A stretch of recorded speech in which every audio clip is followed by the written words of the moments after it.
오늘은 진짜 부자라는 제목으로 마가복음 10장 17절에서 31절까지의 말씀을 함께 생각해 보겠습니다.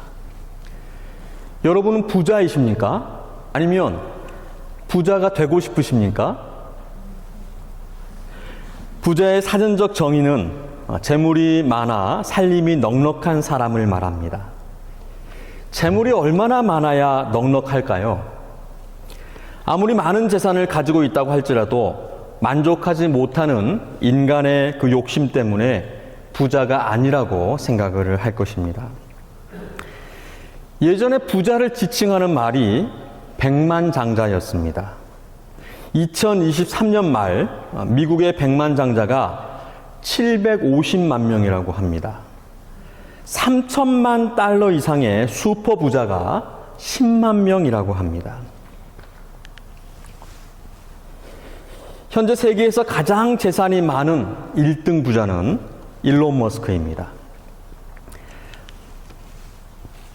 그의 재산은 2024년 현재 205억 4천만 달러, 하나로 하면 약 301조 9,580억입니다.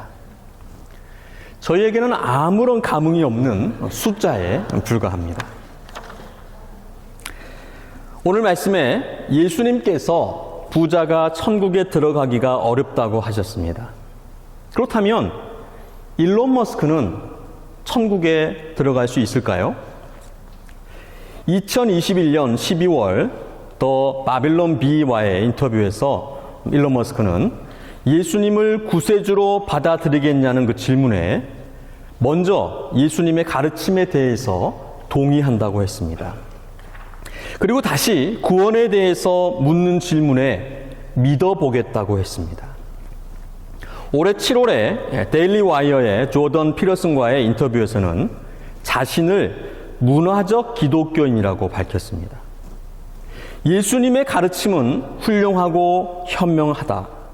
그 원칙을 나는 믿는다. 기독교 신앙은 현재뿐만 아니라 미래의 모든 사람을 생각할 때에 인류에게 가장 큰 행복을 가져다 준다. 이렇게 말했습니다. 그러면서 자신은 아마도 문화적 기독교인인 것 같다고 말했습니다. 그리고 일론 머스크는 자신이 성공의 신자로 자랐으며 세례를 받았다고도 밝혔습니다. 오늘 본문에 일론 머스크와 같은 사람이 등장합니다. 예수님께서 예루살렘으로 향하시던 중 베레아 지역에 6개월간 머무실 때에 예수님께서 길을 가시던 중에 한 사람이 달려와서 꿇어앉아 예수님께 물었습니다. 선한 선생님이여, 내가 무엇을 하여야 영생을 얻으리이까? 오늘 본문에 보니까 이 사람은 재물이 많았습니다. 마태복음에 보면 청년이라고 했습니다. 누가복음에 보니까 관리라고 했습니다. 이 사람은 부자 청년 관리였습니다. 어린 나이에 관직에 올랐고 재물도 많았습니다. 소위 말하는 엄친아, 엄마 친구 아들이었습니다. 세상적으로 남부러울 것이 없는 완벽한 사람이었습니다. 품행도 방정했습니다. 예수님께 나올 때 그 앞에 꿇어 앉았습니다. 예의를 갖추어서 선한 선생님이라고 불렀습니다. 또 예수님께서 말씀하시는 그 십계명을 어려서부터 다 지켰다라고 이 청년이 고백을 했습니다. 겉과 속이 모두 완벽한 만찢남, 만화를 찍고 나온 남자가 아니라 성찢남, 성경을 찍고 나온 그런 남자였습니다. 이런 부자 청년이 예수님께 묻는 것이 영생에 관한 것이었습니다. 그의 관심은 더 이상 이 땅의 것이 아닌 내세, 영생에 관한 것이었습니다. 이 땅에서는 더 이상 이룰 것이 없이 성공했기 때문에 이 청년은 영생에 대한 갈급함을 가지고 있었습니다. 이 부자 청년이 영생을 갈급해하는 그 순수한 마음으로 예수님께 물었을 것입니다. 선한 선생님이여, 내가 무엇을 하여야 영생을 얻으리이까? 하지만 한편으로는 예수님께 인정받고 싶었을지 모르겠습니다. 자신의 선함과 의로움을 자랑하고 예수님께서 인정해 주시길 바랬습니다. 그래서 예수님께 나와 꿇어 앉아 선한 선생님이여라고 불렀습니다. 선한 사람은 선한 사람을 알아보기 때문에 내가 선하니 선한 당신께서 나를 알아봐 주시고 인정하시고 칭찬해 주세요라고 하는 암묵적 동의를 구했던 것 같습니다. 이 예수님께서 내가 어찌하여 나를 선하다 일컫느냐, 하나님 한 분 외에는 선한 이가 없느니라고 말씀하셨습니다. 선하다고 하는 이 부자 청년의 칭찬에, 아니면 자신을 알아본 그 탁월한 안목에 예수님께서 겸연 적으셨을까요? 영생에 대한 그 질문에 대한 답이 아닌 동문서답과도 같은, 마치 티처럼 답을 하셨습니다. 왜 이렇게 답을 하셨을까요? 예수님께서는 이 부자 청년의 마음을 다 알고 계셨습니다. 그의 의도와 목적을, 그의 답변을 이미 예수님은 알고 계셨습니다. 자신의 의와 선을 드러내 인정받고 자랑하고자 하는 그 속내를 꿰뚫고 계셨습니다. 그래서 오직 하나님 한 분만 선하시다고 예수님께서 답변하셨습니다. 그리고 이어 부자 청년의 그 질문에 대한 답을 하십니다. 오늘 본문과 동일한 사건에서 기록한 마태복음 본문에 보면 내가 생명에 들어가려면 계명들을 지키라, 이렇게 답을 하셨습니다. 그런데 이 답변은, 내가 생명에 들어가려면 계명들을 지키라라고 하는 이 답변은 예수님께서 가르치신, 또 성경이 말씀하는 것과는 다릅니다. 계명, 율법을 지켜야 영생을 얻다니요, 오직 믿음으로 하나님을 믿어야, 구주 되시는 예수 그리스도를 믿어야 구원을 받는다, 영생이 있다, 이렇게 말씀하시고 가르치셨는데, 예수님께서는 내가 생명에 들어가려면 계명들을 지키라, 이렇게 답을 하셨던 것입니다. 이 또한 예수님께서 이 부자 청년의 마음, 그 의도를 다 아셨기 때문에 이렇게 말씀하셨습니다.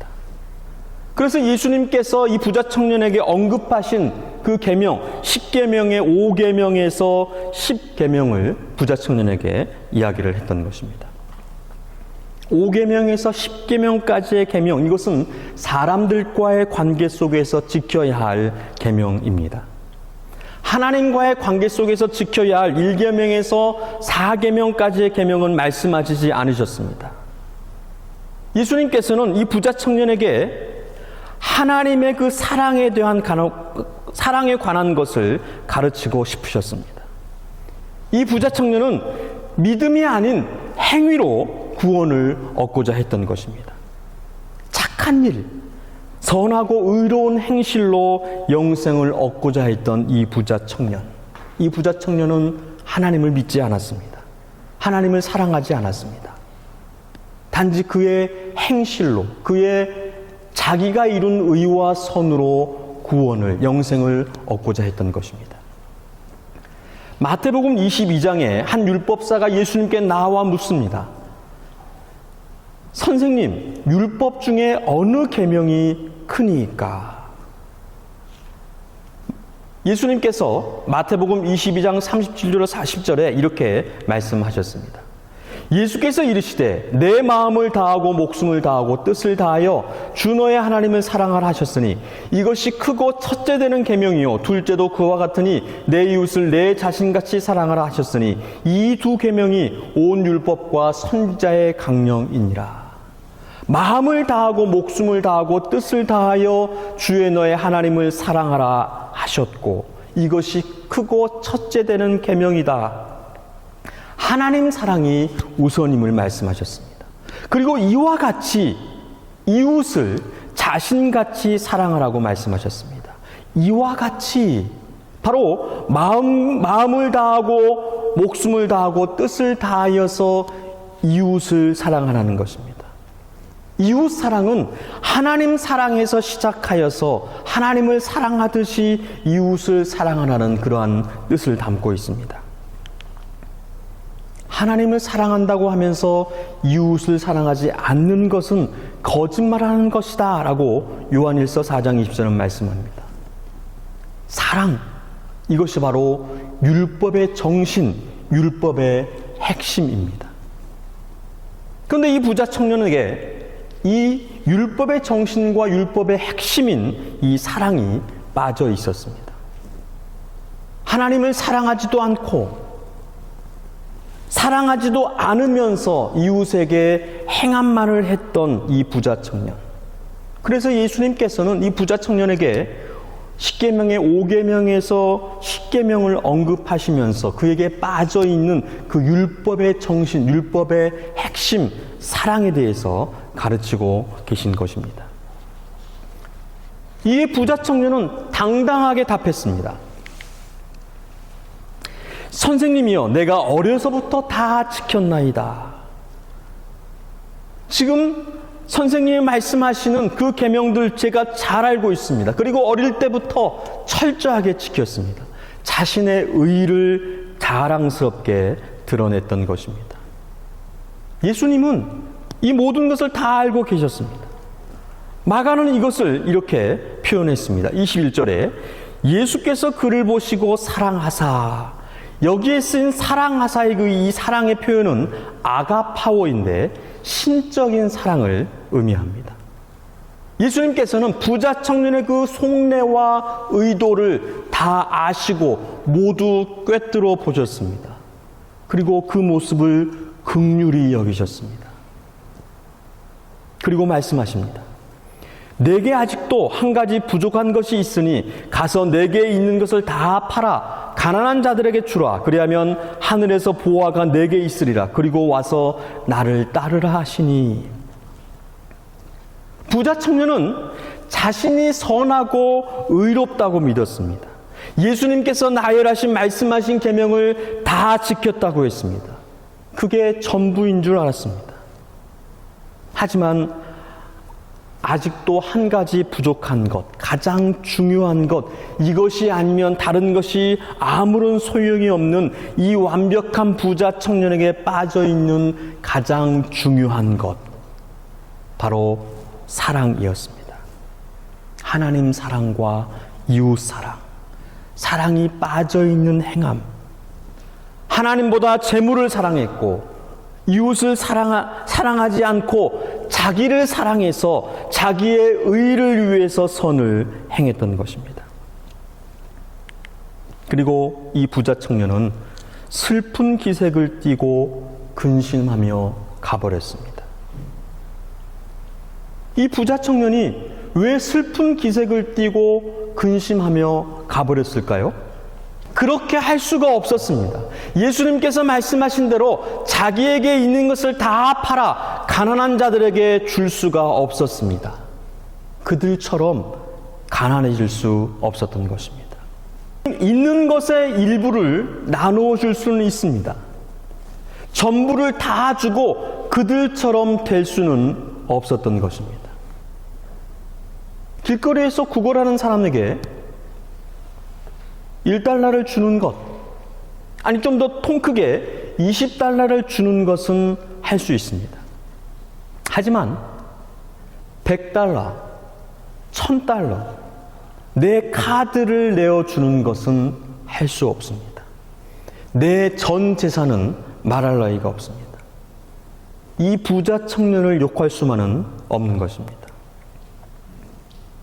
그렇다면 과연 예수님께서 말씀하신 대로 그렇게 해야 내게 있는 모든 것을 다 팔아 가난한 자들에게 주어야 영생을 얻을 수 있는 것인가?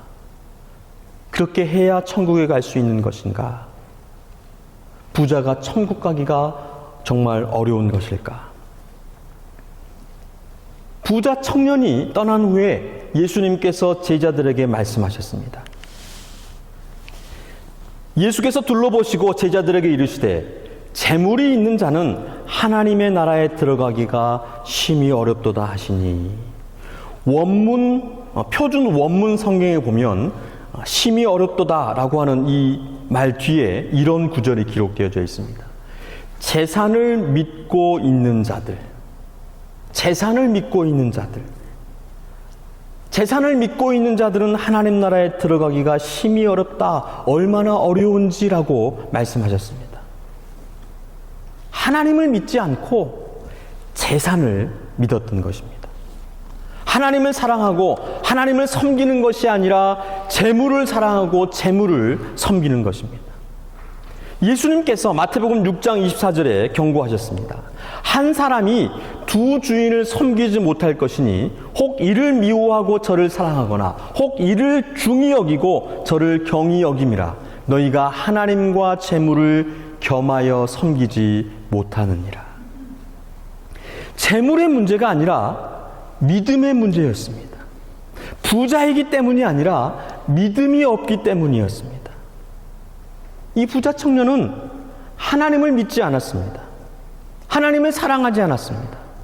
율법을 지키고 선을 행했지만 그 안에 사랑이 없었습니다. 재물을 사랑하고 재물을 믿었습니다. 재물이 신입니다.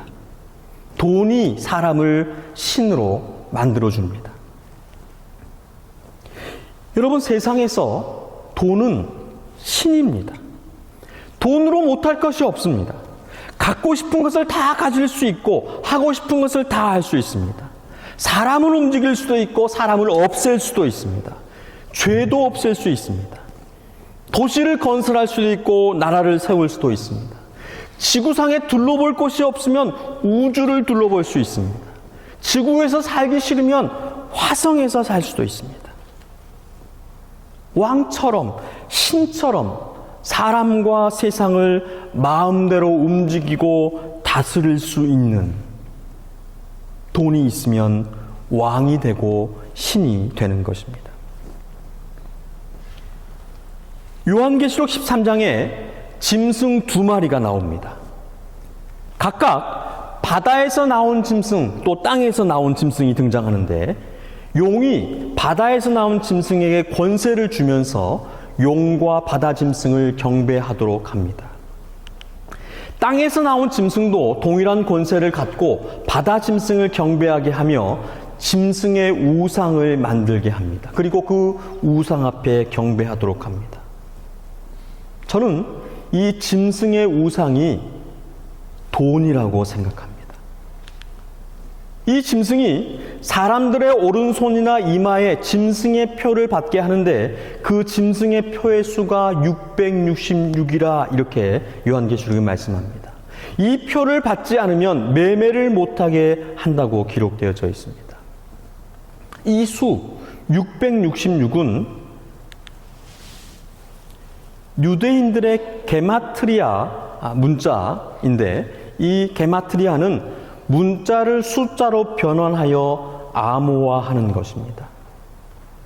로마 황제 네로의 이름을 숫자로 변환하면 666이 됩니다. 짐승은 네로를 비롯한 로마의 황제들을 상징합니다. 그런데 이 황제들의 우상, 짐승의 우상이 바로 돈이라는 것입니다. 용과 짐승을 경배하게 하고 짐승의 우상을 경배하도록 하는 것, 바로 돈을 우상으로 신으로 섬기는 것을 암시합니다. 디모데후서 3장 1절로 2절에 너는 이것을 알라. 말세에 고통하는 때가 이르러 사람들이 자기를 사랑하며 돈을 사랑하며. 말세, 종말의 때의 그 현상 가운데에 돈을 사랑한다고 말씀하고 있습니다. 또 돈을 사랑함이 일만 악의 뿌리가 된다고 성경은 말씀합니다. 하나님을 사랑하지 않고 돈을 사랑하면, 하나님을 믿지 않고 돈을 믿으면 영생을 얻지 못합니다. 이 부자 청년의 문제는 돈의 문제가 아니라 믿음과 신앙의 문제였습니다. 재물이 있는 자는 하나님 나라에 들어가기가 얼마나 어려운지 심히 어렵도다 하시는 그 주님의 가르침에 제자들이 놀랐습니다. 왜냐하면 재물은 하나님께서 주시는 복이었습니다. 믿음의 조상들, 아브라함이 그랬고 이삭이 그랬고 야곱이 그랬습니다. 모두가 부자였습니다. 다윗과 솔로몬도 부자였습니다. 그래서 유대인들에게 부라고 하는 것은 하나님의 복이었던 것입니다. 이 부자 청년도 하나님의 복을 받았다고 생각했습니다. 그 복의 비결은 율법을 잘 지키는 것이라고 이 부자 청년이 생각했습니다. 유대인들인 제자들도 당연히 그렇게 생각했습니다. 하지만 예수님의 그 가르침은 정반대였습니다. 낙타가 바늘 끼로 나가는 것이 부자가 하나님 나라에 들어가는 것보다 쉽다라고 예수님께서 말씀하셨습니다. 이에 제자들이 깜짝 놀랐습니다. 마가는 이것을 제자들의 매우 놀라라고 기록을 했습니다. 부자는 하나님의 복, 은혜라고 믿었는데 천국 들어가기가 심히 어렵다고 하시니 놀랄 수밖에 없었습니다. 지금까지 믿었던 그 신앙의 근간이 흔들렸기 때문입니다. 행함으로, 율법으로 복을 받고 구원을 받는다고 믿었는데 그것이 싸그리 흔들리는 그 순간 그 제자들은 서로 중얼거리며 혼잣말을 했습니다. 그럼 누가 구원을 얻을 수 있단 말인가? 이러한 제자들의 중얼거림에 예수님께서 말씀하십니다. 사람으로는 할 수 없으되 하나님으로는 그렇지 아니하니 하나님으로서는 다 하실 수 있느니라. 바로 구원의 주권이 하나님께 있다는 말입니다. 구원의 주권이 하나님께 있다. 우리는 우리 자신을 구원할 수 없습니다. 우리의 능력으로, 우리의 공로로, 우리의 행함으로, 우리의 의와 선으로는 구원할 수가 없다는 말입니다. 하나님께서, 하나님만이 하실 수 있습니다. 에베소서 2장 8절로 9절에 이렇게 말씀합니다. 너희는 그 은혜에 의하여 믿음으로 말미암아 구원을 받았으니 이것은 너희에게서 난 것이 아니요 하나님의 선물이라. 행위에서 난 것이 아니니 이는 누구든지 자랑하지 못하게 함이라. 구원은 하나님의 은혜이고 선물입니다. 행위로, 율법으로, 공로로 우리가 할 수 없습니다. 만약 이것이 가능하다면 우리는 우리의 본성상 자랑하려고 할 것입니다. 마치 이 부자 청년처럼. 예수님께서 이렇게 말씀하시는데도 부자 청년과 같은 사람이 오늘 본문에 나타납니다. 바로 자랑쟁이 베드로입니다. 베드로가 또 나서서 예수님께 말합니다. 보소서, 우리가 모든 것을 버리고 주를 따랐나이다. 이 베드로의 말에 의하면 베드로만 이렇게 생각했던 것은 아닌 것 같습니다. 우리가 모든 것을 버리고 우리가 제자들 모두가 그렇게 생각을 했습니다. 대표로 베드로가 나서서 말을 합니다. 보소서, 우리가 모든 것을 버리고 주를 따랐나이다. 그 예수님의 말씀에 자신의 의와 자신의 선을 베드로는 나타내고자 했던 것입니다. 이에 예수님께서 놀라운 복의 비밀을 말씀하십니다. 오늘 본문 29절로 30절 말씀 한번 다 함께 읽어보도록 하겠습니다. 예수께서 이르시되 내가 진실로 너희에게 이르노니 나와 복음을 위하여 집이나 형제나 자매나 어머니나 아버지나 자식이나 전토를 벌인 자는 현세에 있어 집과 형제와 자매와 어머니와 자식과 전토를 100배나 받되 박해를 겸하여 받고 내세에 영생을 받지 못할 자가 없느니라. 아멘. 여러분, 부자 되는 비결입니다. 진짜 부자 되는 비결입니다. 세상이 만드는, 돈이 만드는 부자가 아니라 하나님께서 만드시는 부자입니다. 예수님을 위해서, 복음을 위해서, 하나님 나라를 위해서 헌신하는 자, 드리는 자, 하나님을 믿는 자, 하나님을 사랑하는 자에게 현세에 지금 이 땅에서 100배나 받는다고 약속하십니다. 이 약속의 말씀, 이 말씀을 부자 청년에게도 하셨습니다. 가서 내게 있는 것을 다 팔아 가난한 자들에게 주라. 그리하면 하늘에서 보화가 내게 있으리라. 하늘에서 보화가 있다. 이 말씀은 이 땅의 복과 하늘의 복이 모두 있다는 그러한 말씀입니다. 예수님께서 산상수훈 중에 주기도문을 통해서 가르치셨던 그러한 말씀입니다. 오직 너희를 위하여 보물을 하늘에 쌓아두라. 거기는 좀이나 동록이 해하지 못하며 도둑이 구멍을 뚫지도 못하고 도둑질도 못하느니라. 너희는 먼저 그의 나라와 그의 의를 구하라. 그리하면 이 모든 것을 너희에게 더하시리라. 여러분, 이 말씀, 이 약속을 실험해 보셔야 합니다. 경험해 보셔야 합니다. 우리 하나님은 거저 받지 않으십니다. 하나님께 드리면 하나님은 반드시 갚아주십니다. 저는 많은 경험들이 있습니다. 아마 여러분들도 이런 경험을 하신 분들이 계실 것입니다.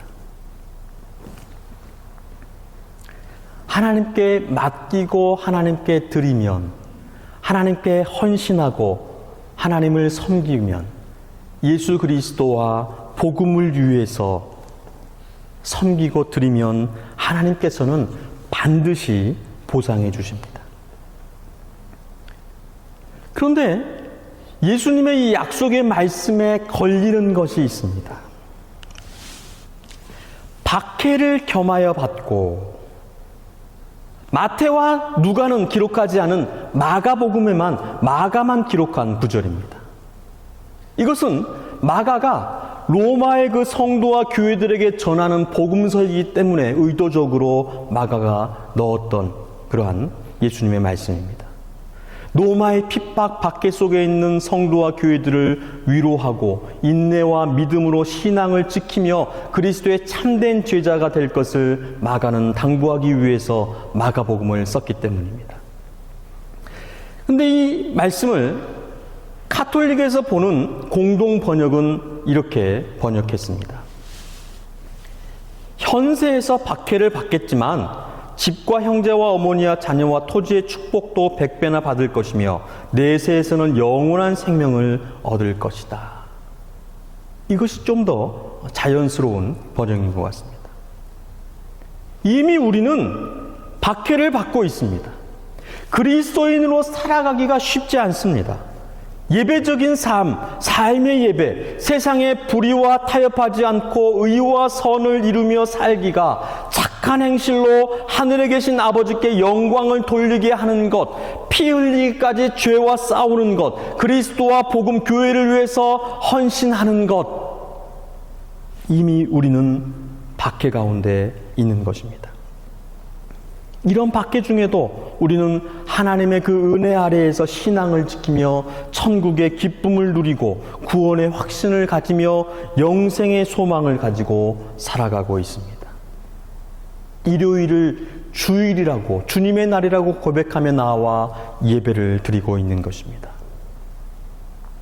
그리고 우리의 삶 가운데에서 갚으시고 보상하시는 하나님의 그 은혜와 복을 고백하며 살아가고 있습니다. 이런 은혜와 복을 계속해서 고백하며 영생의 소망으로 하나님 나라를 유업으로 받으시는 여러분 되시기를 간절히 소원합니다. 이런 은혜와 복에 대한 경험이 없으시다면 한번 실험하고 도전해 보시기 바랍니다. 살아계신 우리를 사랑하시는 하나님, 그 약속을 반드시 지키시는 하나님, 그러한 하나님의 은혜와 복을 누리는 여러분 되시길 간절히 소원합니다. 예수님의 인정과 칭찬을 받고 싶었던 베드로와 제자들에게 예수님께서 가르치신 그 말씀의 끝이 이것입니다. 먼저 된 자로서 나중되고 나중된 자로서 먼저 될 자가 많으니라. 제자들이라도 나중 될 수 있고 부자 청년이라도 먼저 될 수 있다. 구원은 하나님께서 시작하시고 하나님께서 완성하십니다. 구원의 모든 주권이 하나님께 있습니다. 영생과 구원과 은혜와 복, 보상과 그 갚으심은 사람이 할 수 없는 오직 하나님만이 하실 수 있는 것입니다. 주님께서 하셔야 합니다. 영혼 구원을 누가 할 수 있습니까? 목사가 할 수 있습니까? 아닙니다. 주님만이 하실 수 있습니다. 일론 머스크를 누가 구원할 수 있습니까? 주님만이 하실 수 있습니다. 교회를 누가 세우며 누가 할 수 있습니까? 주님만이 하실 수 있습니다. 나중 되었지만 먼저 될 수 있고 먼저 되었지만 나중 될 수 있습니다. 우리는 겸손히 주님께 청종하며 주님을 따라야 합니다. 그러면 우리는 어느 순간 주님이 걸어가신 그 길을 걷고 있을 것이며 주님이 베푸신 은혜와 사랑을 만끽하고 있을 것입니다. 그리고 우리는 주님을 닮아 있을 것이고 천국을 이룩하고 천국에 다다라 있을 것입니다. 이런 진짜 부자, 이런 천국의 부자가 되시기를 주님의 이름으로 축원드립니다.